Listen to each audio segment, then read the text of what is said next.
Hello. So you guys probably already know I'm Jasmine Glasgow from Maritime Mortgage. We've got George Post here, also from Maritime Mortgage. And Amy, if you wouldn't mind introducing yourself. Hey everybody, I'm Amy Milligan. I work for CRV Richmond and Viking Insurance. We are out of Newport, Rhode Island, and I am based out of Dartmouth, Massachusetts. Well, thank you so much for carving time out of your day, especially right before a hurricane, to talk to us, because we are getting inundated with questions from our clients, and we feel like it's really important to have this conversation with you and find out what is going on in the insurance world and what can you do with these big storms, especially as we're going into what seems to be a big season for crazy weather. So first, like I said, we're a couple days away from a hurricane. I have people calling me saying, should I check my insurance? At this point, is there anything anyone can do with their current insurance with what you're seeing? So right now, what is happening is that there is a moratorium, which means that either carriers are completely shutting down binding policies at all, and there's absolutely no changes in your policy. So if for some reason you carry a high wind hurricane deductible, you're interested in decreasing it because the storm's coming, that is not in the cards for you at this point. If you're purchasing a home and you're closing, a lot of the companies are completely shut down. They're not going to let you bind coverage on a home where the entire state is shut down. So as of right now, I would say 90% of my carriers are completely shut down. Massachusetts, Rhode Island, Florida, California, the Carolinas, everything has been shut down until the storm has passed. Wow. And so do you see that often with big storms coming? Normally not in our area up here. Massachusetts, Rhode Island, we don't tend to see it too much. Definitely Florida, California, Texas, the Carolinas, it's happening consistently. Carriers are pulling out of the states completely.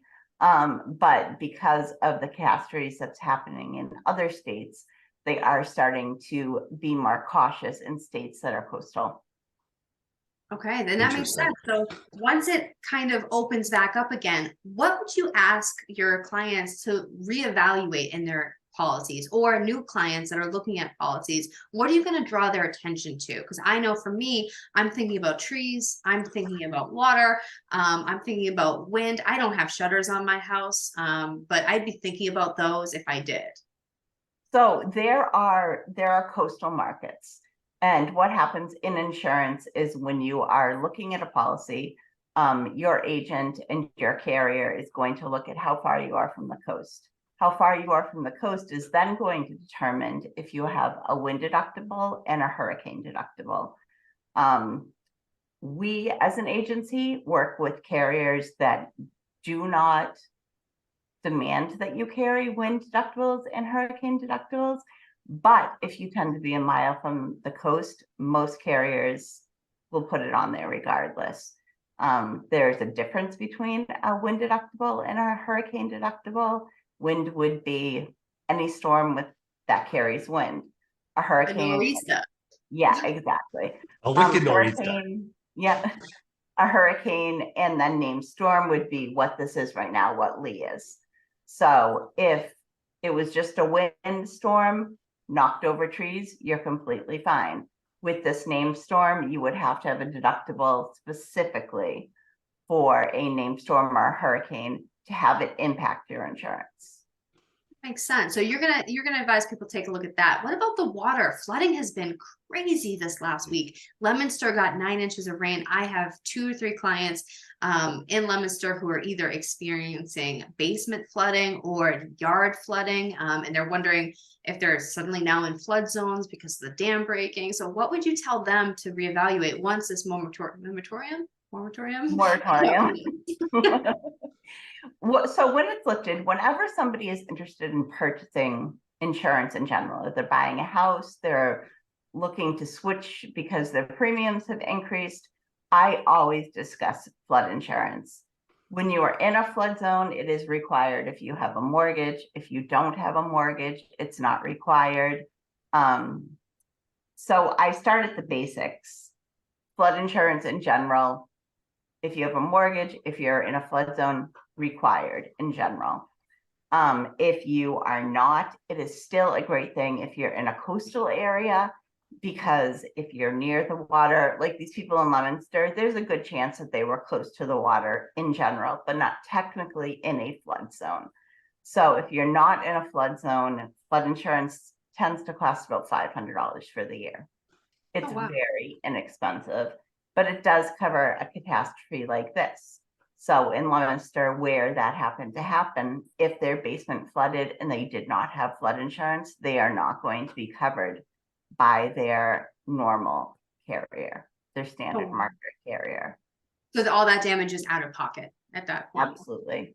Wow. Okay. So Absolutely. that's one huge thing. Even if you're not in a flood zone, knowing that weather patterns are changing and seeing what can happen in even areas that aren't designated as high risk flood, that extra coverage, and you do my personal insurance. I'm not ashamed to say it. And I feel like I've got coverage on everything. You're like, hey, do you want this? I'm like, yes, I don't know what it is, but I do want it. Sign us up. So one of the things you had done for me personally was an umbrella policy. Can you explain a little bit, and this is kind of personally for myself, what is that policy and does it help me at all in situations like this? So an umbrella policy is excess liability that you're putting over all your assets. So it's pretty self-explanatory. You're picturing an umbrella going over all the assets that you have. So you have your home, your autos, your investment properties, all of that is covered under this umbrella policy. So if anything ever was to happen, the liability would then extend beyond the limits of your policies that you have right now. So it gives you extended liability. Now, in terms of a loss, in terms of flood or anything like that, there is no benefit to the umbrella, but there is a benefit liability wise. So I recommend everyone carry an umbrella. They are not significantly expensive to carry. They benefit you immensely. I always say if you have teenage drivers, 1000% you should have an umbrella. You need all the insurance then. You need everything you could possibly have.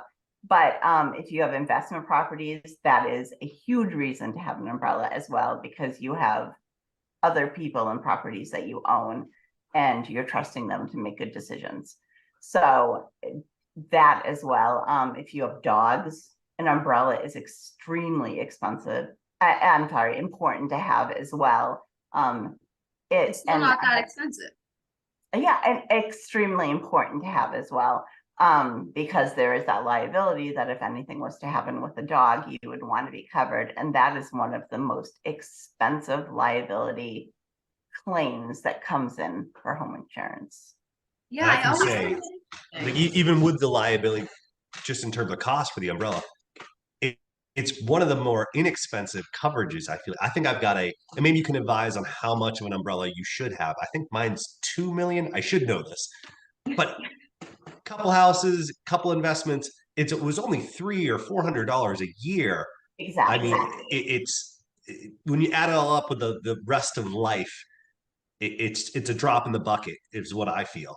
Yeah, absolutely. You're protecting yourself, you're protecting your family, you're protecting your assets, you're protecting absolutely everything. So normally I advise, if it's just your home and your autos, a $1 million umbrella. That makes sense. If you have investments, investment properties, then you go to the 2, 3 million, 4 million, 5 million. It really depends on how much you have. For you, George, if you have like 2 investment properties, 3 investment properties, I'd probably recommend the 2 million. So you're right in line with where you should be, which is a good thing. And it didn't seem like it was that, looking at the pricing from a 1 mil coverage to, okay, it's at a whole nother million. You're not talking thousands more. It was like a couple hundred Nothing more. significant. The only way it can get a little more expensive is when you do have the teenage drivers. When you have teenage drivers that haven't been driving for 6 years, the umbrella can be a little bit higher because obviously your risk is higher. Insurance is all about risk in general. So it tends to be a little bit higher. But at the end of the day, I will tell you, just watching our claims department that I sit right near, the amount of accidents with teenage drivers is immense. So you need to protect yourself and your family. Wow. Oh, that's really great advice. And George, you had some other questions about the home front and the insurance to do with that. I think you had, in our conversation earlier, we were talking about kind of the market in general. What was your question there? Yeah, just when we're coming from the financing piece, right, making sure that the homeowner understands all of the ins and outs and the reserves that they need and their monthly mortgage payment, of course. And we've just started to see the market as a whole, whether the deductibles are changing and just the cost as in general of overall inflation, right? The cost to repair your car, the cost to repair your home, Yeah. cost to put on a new roof. Everything's been starting to tick up. So one of the questions we had was, what are you seeing in terms of the insurance landscape just this year, post COVID, and where do you see it going? Absolutely. So as of right now, insurance nationally has increased 40%. So a Wow. lot of Wow. people, Is that yeah, home and auto? yeah, absolutely. That is the national average. So a lot of people who have renewals are coming in are calling us like freaking out. Nothing's changed. Why is my policy going up so much? It's just because nationally the renewals are astronomical. New purchases, it's about 25% of an increase that we're seeing for new home purchases.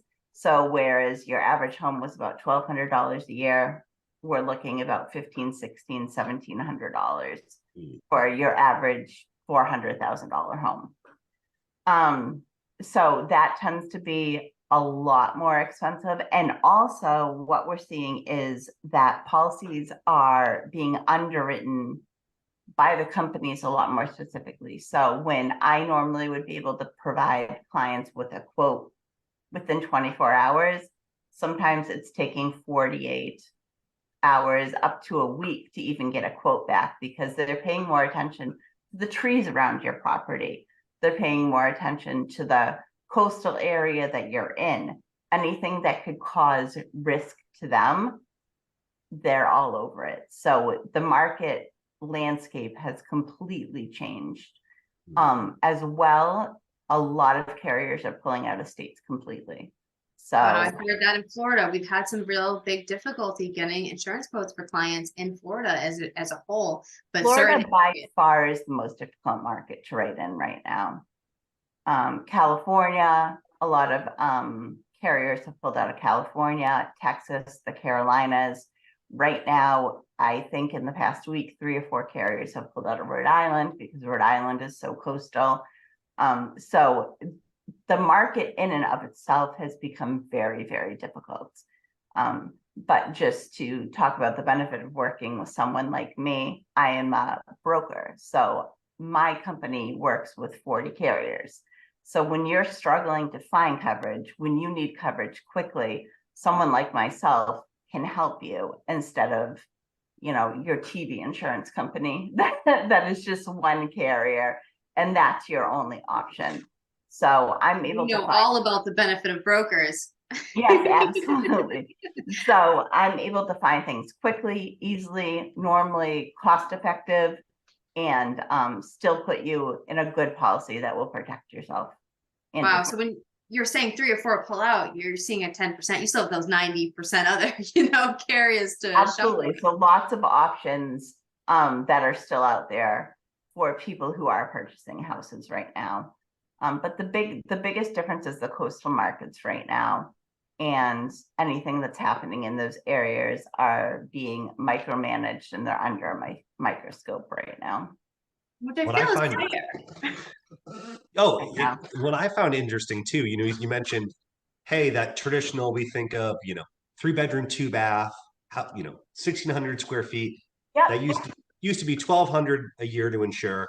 Now it's 1,600 a year, right? But you got to think, the cost to rebuild has just gone through the roof, pun intended. Yeah. You're really, hey, company, take my $1,200. In the event this thing burns down by accident, you're paying me $500,000 to replace this thing. And now it's costing $600,000 in 2023 dollar bills. $1,600 a year sounds kind of like a bargain. Right, absolutely. The other thing that is really important, especially when you're buying a new home, is a lot of people don't know what they're purchasing when they purchase their insurance. And that's another really important piece of what you're doing as well. So someone will purchase a policy that has a wind deductible, a hurricane deductible. It keeps your premium down. And then something like this that is happening right now takes place. And you're in a lot of trouble. You have a 2% hurricane on a $400,000 house, and all of a sudden you're out $8,000. And people have absolutely no idea that they even had that on their policy in the first place. So again, that's why it's so important to work with companies that have coastal markets, because you don't have to carry that hurricane, that wind deductible always. Sometimes you do. If you're sitting right on the water, you do. But there are carriers that don't demand that to happen. We appreciate your education. I was actually beating your drum as you were explaining the hurricane deductibles earlier. I was out enjoying the hurricane that's producing great surf. And my friend, I was talking, make sure you check your insurance policy. There's special deductibles for the event of a named storm or hurricane. And he goes, unfortunately, when I was handling my folks' estate, folks passed away and handling the estate, they reached out to their insurance broker and it kind of explained, hey, we're transitioning. We need to sell the property. They go, no one's living there? And they go, no, folks passed away. I'm keeping an eyeball on it. Then it came into a whole other issue in terms of vacancy. Can you fill us in on about those types of issues where there was a special policy involved? Yeah, absolutely. So when you have a home, you've lived in it for a couple of years, then you decide, hey, I'm going to flip this into a rental. Great investment. You do need to contact your insurance company and let them know it's either going to be vacant or it's going to be rented. It's a whole different policy that you are carrying on your home. If you choose not to do that and there's a loss, there's a really good chance that that carrier is not going to pay out on your loss because you are insured improperly. So that's why it's so important that your agent is communicating with you. Your agent is informing you how to properly insure yourself. If your home is vacant, you have to have a vacant policy. They tend to be expensive because your liability, again, insurance is all about risk. You have nobody in there. It's just going to be expensive, but it's in the long run a lot less expensive than if there's a loss and you have it written improperly. So that's why it's so important to be dealing with an agent who will educate you, who won't just give you a policy and walk away. That's what he was saying. The siblings were saying, "Oh, why is this only $3,000 for 6 months when we were paying $2,000 for the whole year?" And the executor of the state, was like, "No, you're being a penny foolish, whatever the saying is. We might not get covered. Heaven forbid something happens. This is between now and when we sell this property, we are protecting this asset." Absolutely. There are some carriers that will allow you to add endorsements onto the policy, like a vacancy endorsement. And sometimes that can keep the premium down instead of just doing a vacant policy in general. But and that's obviously something that's a good thing to discuss as well. But they do tend to be very expensive. But in the scheme of things, like I said, expensive in the moment or expensive in the long run. Which is a great way to look at insurance. Now, Amy, does that apply if you have a part-time rental, a property you use part-time for yourself and part-time renting out, say short-term Airbnb? Yep. So the way that we look at those situations, they're either secondary homes with a rental endorsement on it or a seasonal home with a rental endorsement on it. As long as you occupy the home on some level, we can endorse it so you can rent it. Great to know. There is a difference between if you have a renter that is there for an extended period of time and an Airbnb rental. Obviously, liability for Airbnb, much higher, much more expensive. But what you're getting in return normally balances out the difference in the premiums that you're paying. That's awesome information. Now back to the storm, and this is we'll wrap up here. Say something does happen, you have a tree come on your house. That's been the big one. Yeah, The tree, it doesn't really matter from what I understand. It doesn't matter whose tree it is, unless you have had an arborist send a letter that that tree was going to fall and then the neighbor has neglected to do something about it. That's your home insurance policy. Is that correct? absolutely. Yep, 100%. It does not matter where the tree comes from unless there's neglect. If there's neglect, you know, it falls into a different category. If the tree's rotted, if there has been anything brought up about the tree before, normally there's some wiggle room. But if it's just a tree that gets knocked over in the wind, that's your homeowner's policy. And like I said, there's a difference between a wind deductible and the hurricane deductible. And most policies do not need a wind deductible. It is really important that anyone who is watching this, look at your policy. After the storm is over, call your agent, call myself, have someone explain it to you, because you do not need wind deductibles. Hurricane deductibles, you might have to carry that, but a wind deductible, you don't, because if that tree falls on your house, you have a 1, 2, 3, 4% wind deductible, 5% wind deductible. You are not going to be a happy camper. Yes, I had that happen to a client, and on a $780,000 house and a 4% deductible, and it was a fight. It was a fight, but it came unless to, you want to self-insure, which is basically what those percentages do, and some people choose to do that, and that's perfectly fine. But if you don't know if you even carry one right now, when this is over, when this storm is over, you need to pull it out. You need to call your agent. You need to be looking at it. And if they don't want to educate you about it, like I said, call me and I will be more than happy to explain it to you. all great advice. And I think it's a general good thing to just have your policy looked at couple, once a year, every other year, something. I like to look at it, every time I think about a storm. So I've reached out to you many times like, hey, so I've got the snow plow guy who's coming really fast on the line. What happens if, and you need to have someone you could bounce ideas off like that and say, in the worst case, what happens? It's different than if a storm saturates the ground and my basement floods, then my toilet backs up. And I know the coverage difference there. I know the difference between a tree coming down on my property versus a tree coming down on my house. You've helped explain all these things. So having the right people behind you, like I said, I know the power of a broker, Maritime Mortgage, we are a broker. It's having those options, having someone there that you can talk to, that's hugely important. But anyone listening to this, if you have not looked at your insurance policy, get a second opinion on it and have it broken down. You should know how much coverage you have. You should know what your deductible is. You should know when your deductible applies. And you should understand what's insured and how it's insured. I can't tell you how many people who have had guaranteed replacement cost coverage, which means something happens, it gets fixed, right? And that's dropped off in their renewal and they didn't know about it. And so things like that, you should know. There are changes that are happening consistently with carriers, and normally the carriers send out letters. Most of us, we barely open our mail in our mailbox anymore because everything is electronic. And that they still send it snail mail most of the time. So there are changes. There's animal liability coverage that is changing consistently. In general, there's, like you said, that they get rid of your guaranteed replacement cost. They get rid of specific endorsements.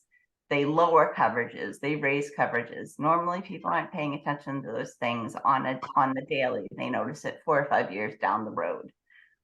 So getting it reviewed yearly is extremely important.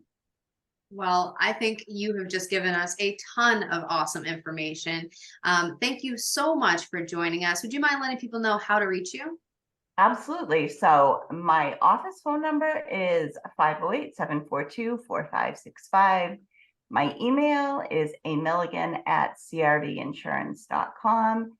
And they can reach out to you and get to me that way as well.